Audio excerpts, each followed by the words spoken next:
Le temps. Oh. Ok. Bonjour à tous. Et bonne fête à toutes les mamans. Déjà pour commencer, je veux dire merci à Pasteur Luc. Il m'a lancé un défi aujourd'hui. Je pense que les défis s'agrandissent avec Pasteur Luc. Et je continue la présence du Seigneur, tout simplement. Je profite aussi pour dire bonne fête à toutes les mamans. Et même celles qui ne sont pas encore mères, nous sommes mères parce que Christ nous appelle à être fécondes dans le nom de Jésus. Et donc, bonne fête à tout le monde. Je vais prier. Je vais prier pour nos cœurs, pour mon cœur, et puis on va prier aussi pour vous. Seigneur, je te rends toute la gloire parce que tu es Dieu. Je veux te remettre nos cœurs, je veux te remettre nos pensées. Je prie, Seigneur Jésus, que toi-même, Seigneur Jésus, tu parles à nos cœurs ce matin. Seigneur, je prie que tu puisses enlever toute distraction, que tu puisses chercher, Seigneur, ce qui a besoin, Seigneur, d'être touché, Seigneur, ce matin, dans le nom de Jésus. Amen. Je vais prier pour moi. Seigneur, je te rends toute la gloire, je te remercie parce que tu es Dieu. Seigneur, ce matin, je me remets entre tes mains. Toi, tu connais, Seigneur, comment ça s'est passé pour la préparation, mais je te fais confiance parce qu'il n'y a que toi, Seigneur, pour parler, Seigneur, de ce que tu veux. Alors ce matin, je me positionne en tant qu'instrument parce que tu es Dieu et c'est toi seul qui peux faire toutes choses. Dans le nom de Jésus, je ne suis que ton instrument ce matin. Amen. Je suis un peu prise par le rhume qui est en train de finir, donc je vais essayer de parler doucement et clairement. Ok. Le titre de mon message aujourd'hui, c'est la foi. J'ai envie de demander où en sommes-nous avec notre foi quand nous rencontrons des épreuves dans notre vie. Vous savez, c'est très facile d'avoir la foi quand tout va bien. Mais quand on rencontre des difficultés, c'est là le début de la foi commence. Et la foi que nous avons quand nous sommes enfants de Dieu, quand nous disons que nous croyons que nous avons le salut, c'est très, très, très puissant. Mais avec notre intelligence, on limite cette foi-là lorsqu'on rencontre des difficultés dans notre vie. Et dans le contexte des mamans, je veux vraiment m'adresser à des mamans en particulier, juste en une parenthèse avant de continuer. Vous savez, il y a des mamans qui ont perdu des enfants. Il y a des enfants qui se divisent et qui sont même divisés, qui ne se battent plus entre eux. Et ça divise les cœurs des mères, aussi bien des parents, monsieur et madame, je vous l'assure. Il y a des enfants qui n'adressent plus la parole à leur mère. Il y a des enfants qui ont quitté le chemin de la foi. Il y a même des enfants qui ne sont pas du tout dans la foi. Et cela attriste lourdement le cœur des mères. Il y a des mères qui culpabilisent énormément en permanence dans le secret. Et il y a des mères qui crient aussi pour l'enfantement. Mais ce matin, je veux dire tout simplement que peu importe le niveau que nous nous trouvons, le Seigneur est capable de nous rejoindre. Il est capable de faire une œuvre extraordinaire avec nos différentes situations. Et je veux encourager, et je veux nous encourager à garder la foi et à avoir la foi pour d'autres qui n'ont pas la foi, avec ces versets-là. Le psaume 147, verset 3 dit, psaume 147, verset 3, il dit, « Il guérit ceux qui ont le cœur brisé et pense leurs blessures. » Et peu importe les situations que j'ai dû expliquer, si une maman se trouve dans cette situation-là, le Seigneur te rappelle qu'il guérit ton cœur brisé et il pense tes blessures. Il t'accompagne carrément dans la situation que tu traverses. Il dit aussi dans Psaume 34, verset 18, la parole dit, « Lorsque ceux qui sont justes font monter leur appel, le Seigneur les entend. Aussi, il les arrache à toute leur angoisse. » Je sais que l'une des plus grosses angoisses pour une mère, c'est de ne pas voir son enfant être sauvé. Et lorsque un parent crie, un parent juste crie, l'Éternel les entend. La parole est vraie. Et moi, c'est dans cela que je mets ma foi ce matin. Et Dieu libère. Il dit dans le verset 19, toujours dans le psaume 34, « Car le Seigneur est proche des cœurs découragés, il sauve ceux qui ont un esprit déprimé. » Le Seigneur est proche de toutes les mamans qui passent dans des difficultés par rapport aux situations avec les enfants. Et le Seigneur veut apporter sa parole et de dire en fait qu'il est proche des cœurs découragés. Il dit qu'il sauve ceux qui ont un esprit déprimé. ce matin, je nous invite à mettre notre foi dans la parole.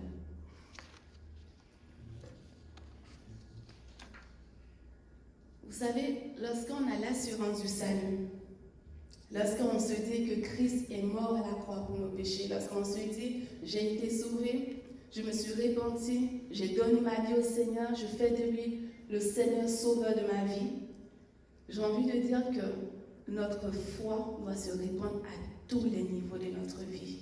Ce n'est pas seulement limité à notre salut, mais c'est aussi dans différents domaines de notre vie. Et c'est important, pourquoi? Parce que la puissance de la croix, la puissance du sang de Jésus est assez puissante pour impacter non seulement tous les domaines de notre vie, mais aussi pour impacter toutes les situations de notre vie. Et c'est la raison pour laquelle ce matin, je veux nous encourager à méditer sur la foi. Et avant même d'aller dans mon test principal, je voulais définir un peu la foi avec le sang. En grec, le mot c'est pistis. Je ne sais pas si je le dis bien, mais c'est vraiment ce mot en grec. Et ça veut dire la conviction de la vérité de toute chose. J'ai bien aimé, j'ai même mis un fluo, la conviction de la vérité de toute chose. C'est la vérité. Et dans le monde aujourd'hui que nous vivons, on est soumis à des réalités. Et c'est vrai, rien ne va. Mais la parole de Dieu, rien qu'avec le mot foi, dit c'est la conviction de la vérité en toutes choses. Et ce qui va venir confronter la réalité, c'est la parole de Dieu. C'est la vérité, c'est Jésus tout simplement. Et c'est ça qui va venir confronter ce que nous pouvons vivre. Et la définition d'une croyance dans le Nouveau Testament, une conviction ou une confiance concernant la relation avec Dieu et les choses divines. J'ai bien aimé ça, une conviction ou une confiance concernant la relation avec Dieu et les choses divines. À partir du moment où on accepte Jésus, personne ne doute de son salut. Tout le monde est convaincu. Ça veut dire que la chose la plus incroyable, que la chose la plus, j'ai envie de dire, folle, que les gens ne peuvent pas imaginer, que juste on a dit oui, on a osé dire oui, on a osé se repentir et juste on a le salut, ben, nous on le croit. Mais pour des choses qui peuvent se résoudre, on a la difficulté à croire que Dieu peut agir. Et c'est là en fait que la foi vient nous chercher. Et la foi dit c'est une conviction, une confiance concernant la relation avec Dieu et les choses divines. Il y a une relation avec Dieu dans la foi que nous manifestons dans les choses que nous cherchons, dans les difficultés, dans les épreuves que nous avons. Il y a une relation avec Dieu qui nous envoie dans cette dimension de dire « moi je crois ».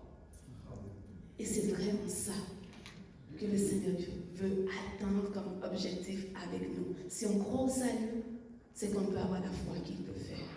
Parce que la puissance de la croix, elle est assez puissante. Il n'y a rien qui est au-dessus de la puissance de la croix. Et lorsque nous croyons à cela, alors peu importe les épreuves que nous pouvons avoir, il n'y a rien qui peut surpasser.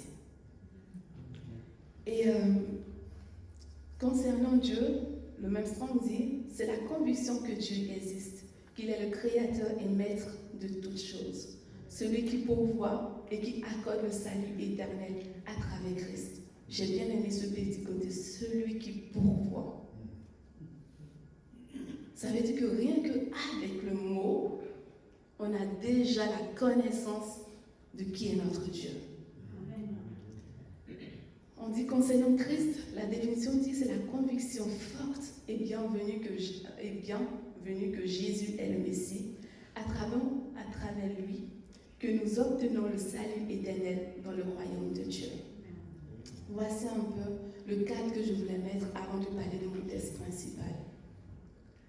Et mon test principal se trouve dans 2 Rois 4, versets 1 à 7. 2 Rois 4, versets 1 à 7.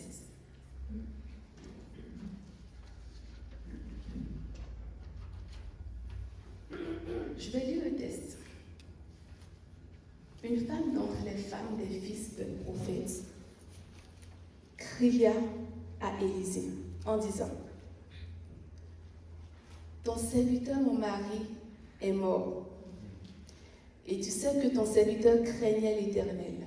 Or le créancier est venu pour prendre les 2 enfants et en fait des esclaves.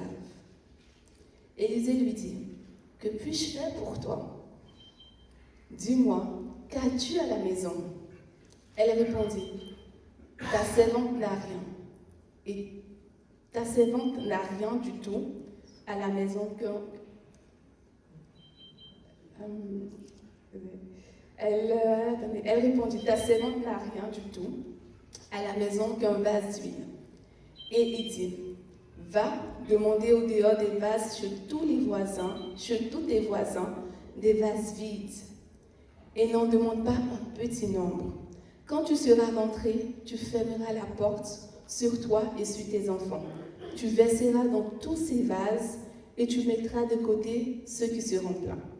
Alors elle le quitta, elle ferma la porte sur elle et sur ses enfants, et lui présentait les vases et elle versait.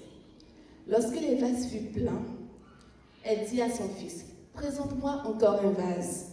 Mais il lui répondit, il n'y a plus de vase, et l'huile s'arrêta. Elle alla le rapporter à l'homme de Dieu et il dit, va vendre l'huile et paie ta dette. Et tu vivras toi et tes fils de ce qui restera. Pourquoi je vous raconte cette histoire? C'est une maman. C'est une maman dont le mari est décédé, qui a 2 enfants. Et à la mort de son mari, elle découvre qu'il a un prêt à rendre.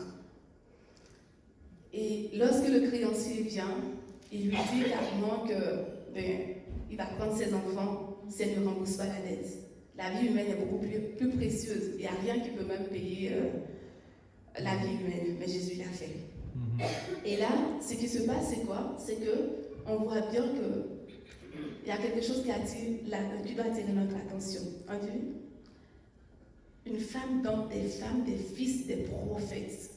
Ça veut dire qu'elle était déjà dans l'atmosphère des serviteurs. Christ a écrit à Élisée, ton serviteur, mon mari est mort. Tu sais que ton serviteur craignait l'Éternel. Donc, la Bible ne mentionne pas est-ce que cette femme a déjà vu des miracles ou autre. Mais ce qui est sûr, c'est que si elle était au contact des prophètes, si elle a pu dire à Élisée, ton serviteur qui craignait l'Éternel est mort, c'est qu'elle avait la dimension de comment Dieu pouvait agir aussi dans ce temps-là. Et lorsque elle crie à Élisée, c'est un peu comme nous, lorsqu'on vient dans la présence de Dieu, on crie au Seigneur, on lui demande de nous secourir, on lui présente la situation. Mais j'ai envie de dire que là où on se limite, c'est lorsque le Seigneur nous demande de faire des choses. Parce qu'on veut comprendre. Et c'est là que notre foi stagne. Parce que lorsque le Seigneur nous appelle à manifester notre foi, à partir du moment où on a demandé de l'aide, notre intelligence prend le dessus. Et regardons un peu plus loin. Elle dit, elle a besoin d'argent. Élisée, qu'est-ce qu'il lui fait faire? Il lui dit, que puis-je faire pour toi? J'ai envie de dire que cette question-là, posée aujourd'hui, ça peut mettre en frustration. Pourquoi? Parce que je veux te dire que clairement, j'ai besoin d'argent. Et tu me demandes, qu'est-ce que je peux faire pour toi? Il va plus loin avec une deuxième question. Il dit, dis-moi, qu'as-tu à la maison? Mais je viens te dire aussi que j'ai rien. Et donc les 2 questions, j'ai envie de dire, n'ont même pas le droit d'être posées. Mais la dimension de la foi, c'est ça aussi. Et lorsqu'on parle, la veuve finit d'expliquer son problème. Et qu'est-ce qu'il fait? Il lui demande toutes ces questions-là. Mais j'ai aimé la réaction de la veuve. Elle avait une confiance extraordinaire. Pourquoi? Parce qu'avec ce qu'il lui a demandé, il lui a dit, j'aime bien, il lui a dit, va. Je vais couper le texte, mais d'une manière un peu stratégique pour que ça soit, on va dire, compréhensible. Il a dit, va et n'en demande pas un petit nombre. Mais entre il y a va et demander vase et tout. Va et n'en demande pas un petit nombre. Là, il l'emmène à manifester la foi. Il lui dit, va, ok, et n'en demande pas un petit nombre. Mais il lui dit d'aller, il fait quoi? Il lui dit juste d'aller prendre des vases vides. J'en ai dit, ça n'a pas de sens. Et oui, c'est la foi. La foi n'a pas de sens. Parce que lorsqu'on veut chercher à comprendre la foi, Dieu ne peut pas agir. Mais il lui dit, va et va prendre des vases vides et prends pas petit. Prends un grand nombre. Et ici, c'est vraiment important de pouvoir réaliser que nous aussi, on peut se trouver dans des circonstances comme la même dame. Mais ce qui va nous freiner, c'est qu'au moment où Christ va nous dire va, on va commencer à réfléchir, mais Seigneur, est-ce que tu es bien sûr? Le problème dont je t'explique là, est-ce que c'est comme ça que ça doit se régler?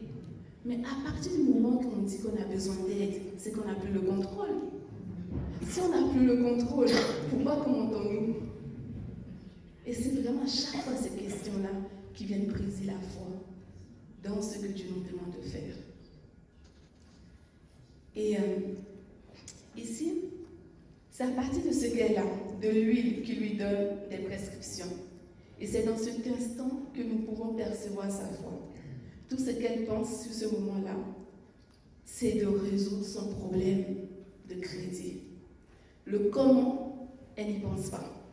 Elle n'a peut-être même aucune idée. Et on va voir, le test qui suit, ça prouve qu'elle n'a aucune idée de ce que Élisée lui demande.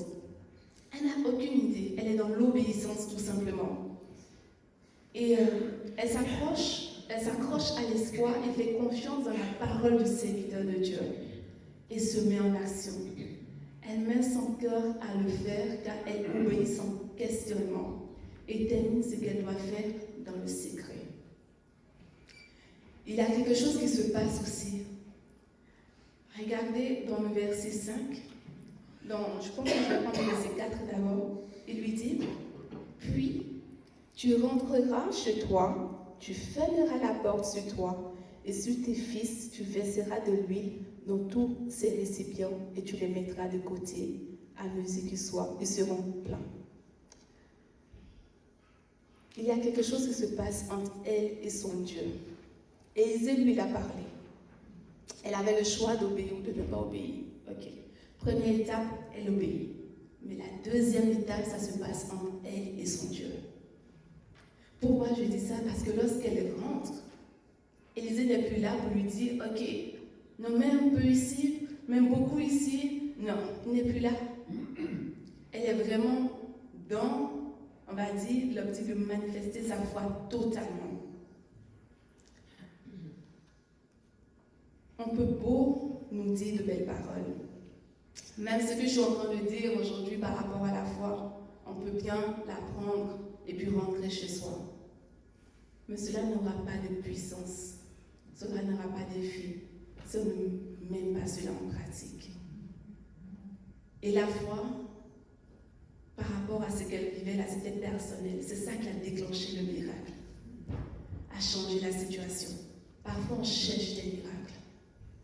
Mais parfois, Dieu lui cherche notre foi pour déclencher le miracle. Et c'est comme on joue à cache-cache.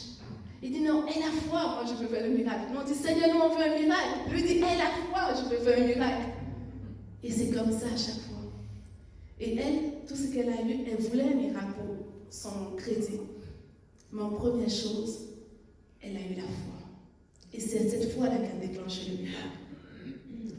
Et quand le miracle se passe, là où je vous expliquais qu'elle ne savait pas là où ça allait l'emmener, elle retourne encore vers lui, chez lui, pour lui demander la suite de ce qu'elle doit faire.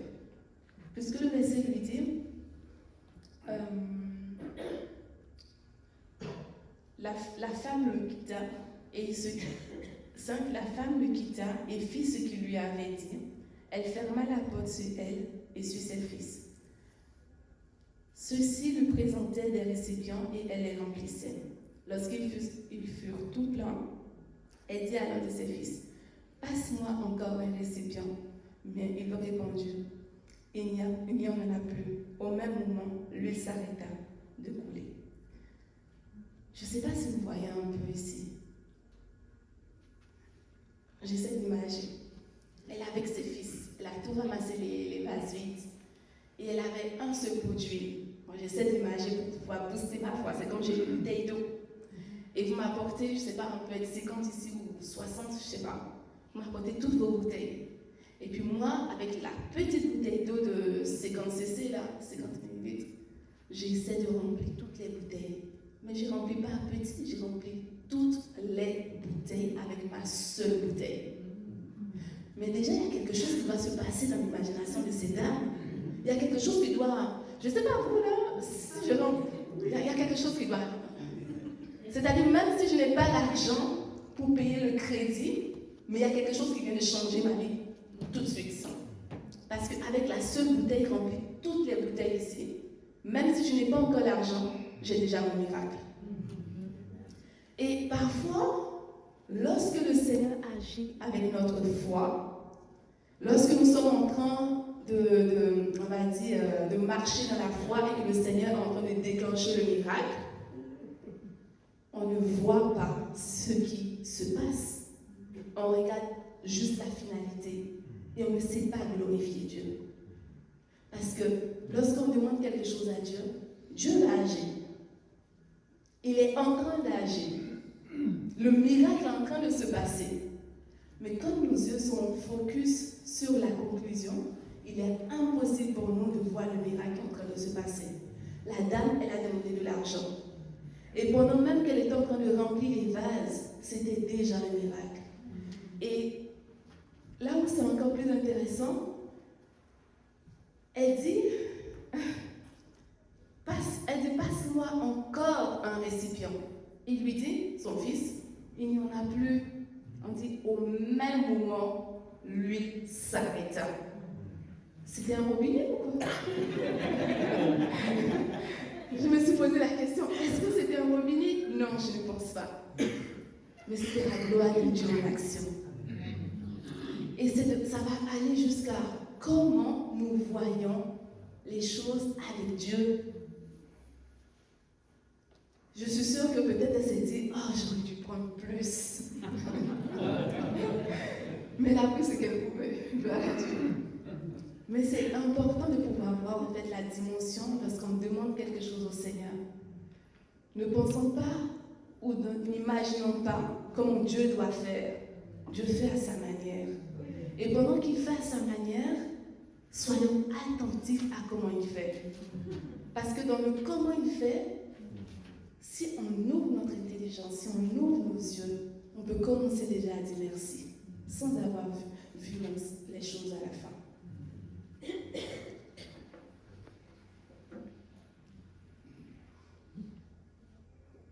Et ici, elle retourne chez lui dans le verset 7.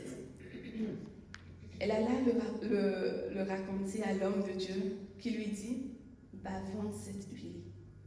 Tu pourras rembourser ta dette et vivre, toi et tes fils, avec ce qui te restera. Et donc, ici, moi, je vois quelque chose d'encore plus grand.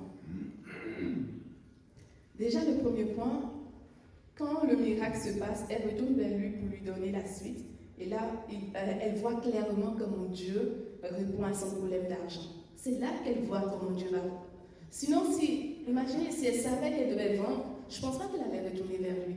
Elle allait commencer déjà à vendre l'huile.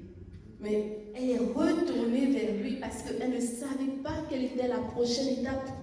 Et là, il lui donne la solution.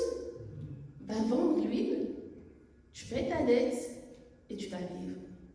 Le miracle de Dieu est toujours en abondance. Le miracle de Dieu est toujours en abondance. Dieu ne s'est pas chargé seulement de régler sa dette.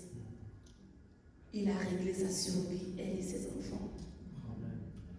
Et c'est vraiment important que nous apprenions à être renouvelés au niveau de notre intelligence. Parce que dans le monde où nous vivons, tout peut nous laisser croire au fait que Dieu ne peut pas faire. On te dit, le marché est devenu cher et tout, le salaire n'augmente pas. C'est la réalité. Mais qu'est-ce que la parole de Dieu dit? Il dit, ne vous inquiétez de rien. Et j'aime bien cette partie du verset où il dit, ces choses-là, ce sont les païens qui s'en occupent. Je dis, je me retire. Ce n'est pas de moi qu'il s'agit. Et c'est la vérité. Et l'expérience de la foi, c'est la dimension de comment tu considères Dieu à régler la situation que tu traverses. Pourquoi j'insiste là-dessus? Parce que, vous savez, moi j'avais un problème de foi, je vais être honnête avec vous. Je disais, mais Seigneur, comment les gens arrivent à avoir la foi? Et ma première expérience avec la foi, c'était ici au Canada, le Dieu des finances. Ça, c'était mon expérience. Dieu m'a montré au fait que je n'ai même pas besoin d'avoir l'argent. Il m'a juste montré qu'il peut susciter qui il veut pour répondre à mes besoins. Et c'est là que j'ai compris au fait qu'il est le Dieu capable de tout faire. Et chacun de nous pouvons vivre cette expérience si on rattache notre foi à l'œuvre de la croix, à la puissance de Jésus, au sang de Jésus versé à la croix, parce que ça c'est fort. Nous devons changer notre mentalité. Nous ne devons pas lier notre mentalité avec le regard du monde, avec les difficultés de ce qui peut se passer au Canada. Non, nous sommes des enfants de Dieu. Et avec le oui que nous avons dit à Jésus, mais ce n'est pas un oui avec des clauses. C'est un oui qui est rattaché à plein de choses. Et je voulais encore souligner un exemple. Vous savez, l'attitude, ça compte. Dans les situations que nous traversons, quelle est notre attitude? Ça compte.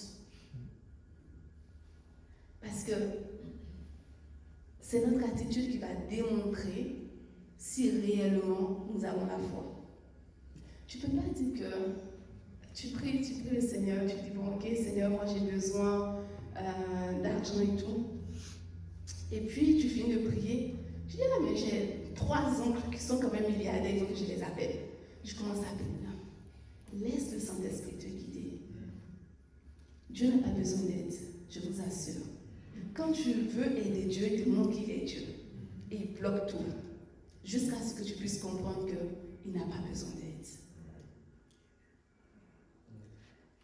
Il y a une seconde situation dans la parole que j'ai pris pour coller avec la foi. C'est dans Jean 5. Je pense que c'est bon.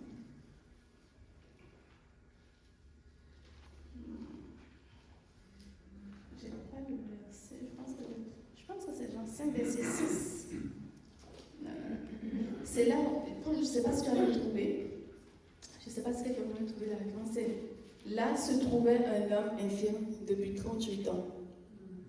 Jésus le vit couché et sachant qu'il était malade depuis longtemps, il lui dit, « Veux-tu être guéri ?» Cette situation, ça m'épate. On dit, là se trouvait un homme infirme depuis 38 ans. Jésus le vit couché et sachant qu'il était malade depuis longtemps. Donc ça veut dire que Jésus avait déjà remarqué la situation. Il savait qu'il était malade depuis longtemps. Mais encore une fois, Jésus lui demande, il s'approche, il lui demande, veux-tu être guéri? Mais si je vous mets un peu le contexte, vous allez comprendre que cette question même ne devait pas être aussi posée. C'est qu'il y avait des malades dans toute la piscine. Et à chaque fois, bon, je pense que je vais continuer le verset et puis ça va tout se dire. Au verset 7, l'infirme lui répondit, « Seigneur, je n'ai personne pour me plonger dans la piscine. Quand l'eau est agitée et pendant que j'y vais, un autre descend avant moi. » Donc c'était dans le contexte et plus haut, c'est-à-dire qu'il y avait les aveugles, il y avait les boiteux et puis je pense qu'il y avait les infirmes. Moi, les trois sortes de maladies, ça a attiré mon attention. Pourquoi? Parce que l'aveugle ne voit pas. Il va tout faire pour tomber dans l'eau. Le boiteux, il va mettre du temps. Et l'infirme, ça va être très difficile. Et ce qui était intéressant, on dit que l'ange descendait, il l'agitait. Je pense que le texte est beaucoup plus long, hein, j'ai juste pris là. Et après avoir agité, c'est là qu'il pouvait tomber dans l'eau. Là aussi, j'ai vu un Dieu juste. Parce que c'est le boiteux, l'aveugle et l'infirme. Et donc, c'est le premier qui va aller. On les a mis entre eux. Et ce qui est intéressant, c'est que, on dit, après avoir agité. Donc, quand Jésus arrive, il n'y a personne qui ne sait pas, au fait, que tout cela attendent que l'ange agite l'eau pour guérir. Mais Jésus vient quand même, il lui demande, veux-tu être guéri? Et il est honnête, il dit, Seigneur, je n'ai personne pour me plonger dans la piscine. Quand l'eau est agitée et pendant que j'y vais, une eau descend avant moi. Et j'aime bien le verset 8. Jésus lui dit, lève-toi, lui dit Jésus, prends ton brancard et marche. Imaginez-vous, il est malade depuis 38 ans.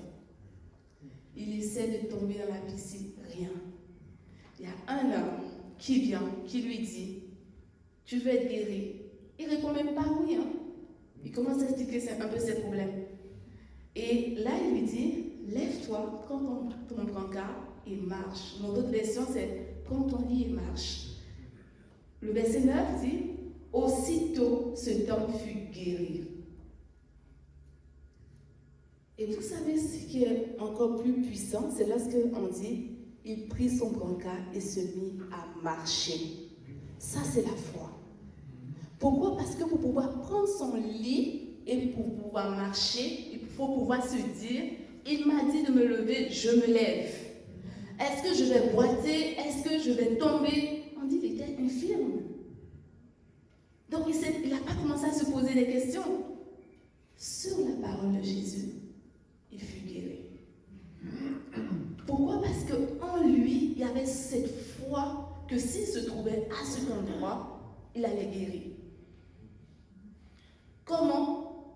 Il savait qu'il allait pouvoir rentrer dans l'eau. Il attendait. Et là, pourquoi j'ai pris ce verset-là? Parce que lorsque ce malade-là, l'infirme, raconte son histoire, lorsque Jésus lui pose la question, on va peut-être penser qu'il n'avait pas la foi.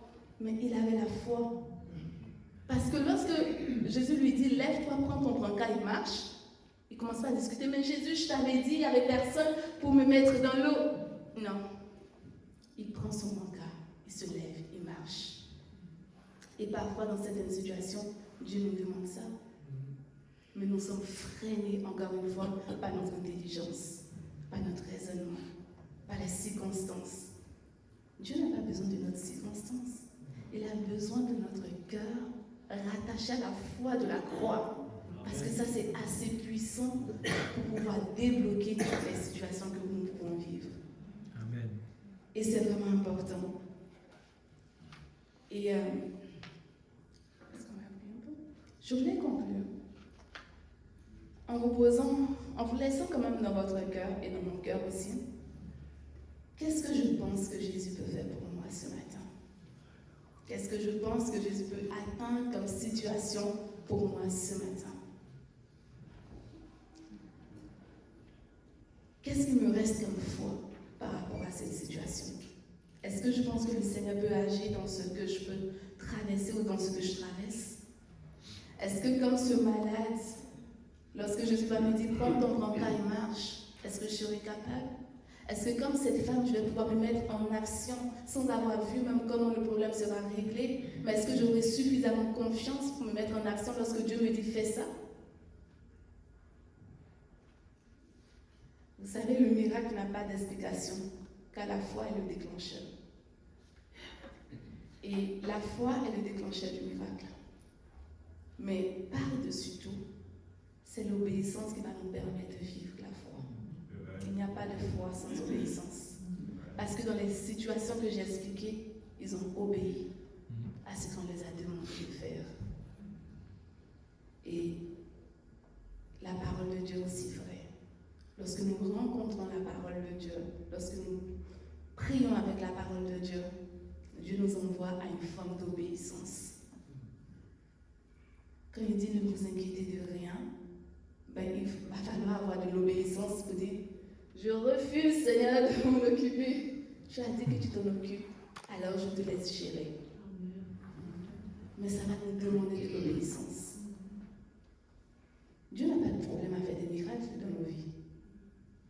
Il a juste besoin que nous ayons la foi rattachée à la croix de Jésus. C'est important. Amen. Jérémie 32, verset 26-27. Avant de partir dessus ce verset-là, je vais partir dans Romains 10, verset 17, qui dit « Ainsi la foi vient de ce qu'on entend, et ce qu'on entend vient de la parole de Dieu. » Et parfois, dans les situations que nous traversons, avec quoi nous nourrissons ce que nous traversons. Et je me suis rendu compte qu'il n'y a aucune situation que nous vivons sur cette terre que la parole n'est pas donnée déjà de réponse. Ce qui veut dire que lorsque nous traversons certaines situations, la parole de Dieu vient appuyer ce que nous pouvons traverser, effacer le mensonge de l'ennemi et de pouvoir nourrir notre foi. Parce que c'est en cela en fait qu'on va pouvoir garder la foi. Je sais que ça peut être difficile la foi, de pouvoir garder la foi dans une situation, de pouvoir espérer. Mais je vais dire aujourd'hui, je vais faire un petit témoignage pour une maman, de dire au fait que peu importe comment votre enfant est parti de la foi, si je sais une chose, c'est que les prières sont toujours exaucées en son temps. Parce que moi, ma soeur, ça faisait 14 ans qu'elle avait quitté le Seigneur. Je vous dis bien 14 ans. Elle a grandi dans la foi. Mais quand cette année, elle m'a dit, Joël, non, je suis revenue au Seigneur. Je vous assure que j'ai dit, Seigneur, c'est le plus beau cadeau que tu m'as fait. Et lorsque je discutais avec ma mère, elle me disait, oh, c'est trop bien. Oh, c'est trop bien qu'elle soit revenue dans la foi. Après 14 ans. Mais c'est juste que tout ce que moi j'ai pu faire, pour un moment j'étais un peu frontale. Non, Monia, tu sais, tu connais le Seigneur, reviens au Seigneur. Après, j'ai été découragée, j'ai dit non, ok, je prie un peu pour elle. Et puis là, après, tout ce que j'ai eu à faire, c'est de lui parler de mes témoignages, de ce que je vivais ici au Canada, de ce que Dieu faisait pour moi. Elle prenait son temps, elle m'écoutait. Ah, c'est bien. Ah, d'accord. Jusqu'au moment où elle m'appelle, elle me dit, je suis revenue dans le Seigneur. J'ai pleuré, j'ai dit, Seigneur, c'est le plus beau cadeau que tu m'as fait. Parce que je sais que elle, je disais, non, Seigneur, j'aime trop ma soeur. Elle ne peut pas mourir et puis partir de l'autre côté. Et puis après, je lui ai dit, mais Monia, tu peux mourir en paix. Je sais où tu vas. Donc c'est juste pour encourager une maman que peu importe l'année, laissez Dieu faire. Parce que lorsque le Seigneur ramène ses enfants, c'est pour ne plus qu'ils quittent. Donc il y a un temps pour tout. Peut-être vos yeux ne verront pas. Mais une chose est sûre, chaque prière que vous faites sur la tête, ça compte. Il y a un moment dans la vie, le Seigneur fera. Et c'est cette foi-là que je veux que vous gardiez ce matin vos parents, pour dire que Dieu est capable de faire. Jérémie 32, verset 26-27. La parole de l'Éternel fut adressée à Jérémie en ces mots. Voici, je suis l'Éternel, le Dieu de toute chair. Y a-t-il rien qui soit étonnant de ma part? Là, c'est ce que le Seigneur pose. Luc 1, verset 37 dit, car rien n'est impossible à Dieu. Matthieu 19, verset 26 dit, Jésus les regarda et lui dit, aux hommes, cela est impossible, mais à Dieu, tout est possible. Et ma prière ce matin, que le Seigneur renouvelle notre intelligence. Parce que dans notre intelligence, si ce n'est pas renouvelé par la parole, on ne voit que les réalités. Mais lorsque notre intelligence est renouvelée, oui, nous voyons les réalités, mais nous avons la vérité. Et ça vient impacter la réalité. Et on peut mieux avancer sereinement. Merci Seigneur. Je vais juste prier pour la parole. Seigneur, je te rends toute la gloire parce que tu es Dieu. Merci pour ta parole, Seigneur, ce matin. Seigneur, nous voulons croire que, Seigneur Jésus, que tu es le même Dieu qui a envoyé Jésus à la croix pour nous. Nous voulons croire aussi que ça ne se limite pas seulement à notre salut, mais cela impacte tous les domaines de notre vie. Alors, Seigneur, nous avons besoin de toi afin que tu actives notre foi, afin que tu nous permettes de pouvoir vivre la foi. Afin que tu nous permettes, Seigneur Jésus, d'avoir le renouvellement de notre intelligence au travers de ta parole. Parce que, Père, Seigneur Jésus, les mensonges de l'ennemi sont assez, Seigneur Jésus, mais ta parole est impactante et puissante, Seigneur Jésus, pour écraser ces mensonges. Alors, Seigneur, ce matin, je veux te prier, Seigneur Jésus, pour les cœurs qui ont besoin d'activer leur foi. Je veux te prier pour les cœurs, Seigneur, dont la foi n'y est plus, Seigneur Jésus. Je prie, Seigneur Jésus, qu'au travers de ce message, qu'il y ait de nouveaux feux dans les cœurs, qu'il y ait de l'espoir, Seigneur, dans les cœurs, dans le nom de Jésus. Seigneur, merci parce que toi-même, tu te révèles à chacun de nous comme tu veux. Alors, Père, Seigneur Jésus, je prie, Seigneur, qu'à la sortie de cet endroit, Seigneur Jésus, que nous revoyons, Seigneur Jésus, là où nous avons baissé les bras et que nous puissions relever les bras et avoir confiance en toi dans le nom de Jésus. Amen. Amen.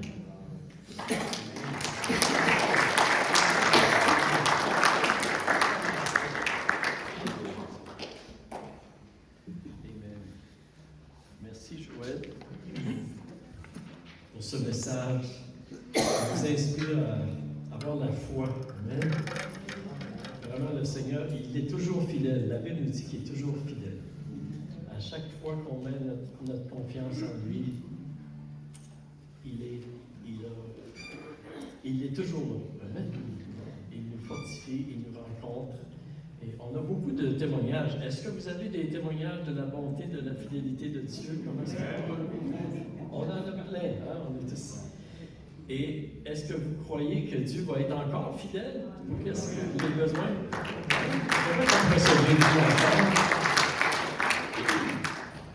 Et puis, est-ce qu'il y a des personnes qui vous avez des besoins ce matin? Levez votre main. Dans votre famille, avec vos enfants, avec vos petits-enfants, avec vos frères, vos sœurs, vos parents. Je vois pas mal toutes les mains. Hein? Est-ce que vous croyez que Dieu peut faire quelque chose dans nos situations? Ma prière ce matin, c'est que le Seigneur nous fortifie notre foi devant toutes ces situations qui sont devant nous. Dieu les voit dans notre cœur, dans nos pensées. Hein? Il les voit. Puis j'aimerais te demander, Pasteur Diane, voudrais-tu venir ce matin et prier que le Seigneur affermit notre foi, comme cette dame-là, hein? Et qu'on n'aille pas juste pour prendre quelques petits pots, mais qu'on soit prêt d'aller en chercher beaucoup des pots, puis le Seigneur va les remplir. Amen. Et nous allons voir sa gloire, que le Seigneur puisse vraiment fortifier notre foi, et particulièrement, Pasteur Diane, pour les mamans et les dames, tous les dames, ce matin. Et toi, tu sais c'est quoi d'être une maman, une grand-maman, hein, avec les défis. Dieu nous conduit, Pasteur Diane, en prière ce matin. Tu peux partager aussi si tu veux. Je peux pleurer aussi. Je veux m'adresser à toutes les mamans qui sont des mamans parce qu'ils ont porté des enfants, qui les ont tenus dans les bras, à toutes les mamans qui ont porté des enfants, qui ne les ont pas pu les porter dans leurs bras, que leurs enfants sont avec le Seigneur dans le moment, qui vous attendent, ils vous attendent. De prier pour les mamans qui ont perdu des enfants. De prier pour les mamans qui souffrent à cause des relations brisées de vos enfants. Des fois, on fait des choix, des décisions. Ça nous suit. Ça nous suit. Ça reste avec nous. On regrette. Mais Dieu voit. Dieu voit. Dieu est plus grand que tout ça. Ses bras sont tellement grands. Ils sont capables d'entourer toutes les peines, les douleurs, les souffrances. Je prie aussi pour les mamans dont les enfants ne sont pas ici, qui sont au loin, qui sont loin et au loin, comme Joël a dit, qui sont loin dans le Seigneur. Mais Dieu les voit. Je veux que votre cœur soit assuré. Dieu les voit. Et son plan pour eux, il n'a pas changé. Il veut les appeler, les ramener à la maison. Et je déclare aussi comme le fils prodigue qui est revenu à la maison, qui un jour est revenu à ses sens. Il a compris, qu'est-ce que je fais ici? C'est beaucoup mieux dans la maison de mon Père. Ma prière, c'est que nous les appelons, Seigneur, ces enfants-là. Oui, c'est la journée de la fête des mères, mais on est des mères à cause des enfants, Seigneur. Et oui, notre cœur et les désirs dans ta maison, dans notre maison, de passer du temps ensemble, mais aussi qu'eux puissent passer du temps avec toi, Père Céleste. Je prie ta paix. Je prie que tes bras d'amour, de chanter ce chant-là dans tes bras d'amour, je prie que tes bras d'amour, dans ce moment, viennent entourer d'une manière vraie, réelle, tangible, le cœur et les épaules de chaque maman qu'il y a ici. Chaque grand-maman, chaque personne, chaque femme, chaque maman en devenir, Seigneur. Viens les entourer, qu'elles puissent ressentir ton amour, qu'elles puissent ressentir l'avenir parfait que tu as pour chacun d'elles et chacune de la progéniture, chacun de nos enfants, chacun de nos enfants. Rassure-les, Seigneur, que ce n'est pas parce que nous ne les voyons pas présentement dans ton Église qu'ils ne sont pas à toi et qu'ils ne te cherchent pas. Rassure-les, Seigneur. Ouvre nos yeux, Seigneur. Ouvre nos yeux sur qu'est-ce que tu es en train de faire. Ouvre nos yeux sur leur marche, qu'ils reviennent à leur sens et qu'ils reviennent à toi. Tu as fait des promesses à des femmes ici, tu as fait des promesses à toutes les mamans ici, Seigneur. Tu nous enseignes que ce sont tes enfants, tu nous les confies pour en prendre soin, mais que ce que tu as commencé, tu vas le rendre à son terme. Seigneur, nous bénissons le jour de leur retour. Et nous sommes comme le papa qui observe, le papa qui regarde au loin leur marche, leur démarche pour revenir à toi. Nous les observons, Seigneur Jésus. Et comme le papa, on va se mettre à courir. Alléluia. Courir pour les accueillir. Courir pour les recevoir dans tes bras, Seigneur. Oui, ils vont ressentir nos bras, mais ils vont ressentir ton amour dans nos bras, Seigneur. Nous te bénissons pour les victoires. Nous te bénissons pour le jour de la victoire, Seigneur. Pour chacun d'eux qui revient à la maison, Seigneur. Dans le nom précieux de Jésus, parce que c'est en Jésus qu'est notre victoire. Amen. Amen. Amen. Merci, Pasteur. J'aimerais ce matin, en terminant, si votre maman est ici, ou si votre épouse est ici, on va commencer de cette façon-là.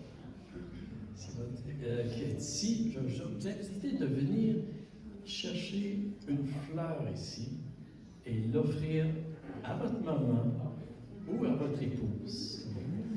On va commencer comme ça, OK? Et puis après ça, parce qu'il y a des dames ici que leur maman n'est pas là, puis leur époux n'est pas là, la prochaine étape, vous autres aussi, vous allez avoir votre fleur, certainement, parce qu'on veut vous bénir ce matin, parce que vous méritez d'être bénis. On veut vous honorer ce matin. Et puis j'aimerais, on va chanter ce chant. Seigneur, tu es là. Amen. Quand j'ai besoin d'amour, quand j'ai besoin de compréhension, quand j'ai besoin de grâce, tu es là. Amen. On va chanter ça. Vous pouvez venir les messieurs, puis les filles aussi, là, ceux qui sont, ceux que leur maman soit là. On y va? OK. Quand j'ai besoin d'amour. Lorraine, est-ce que tu chantes avec moi?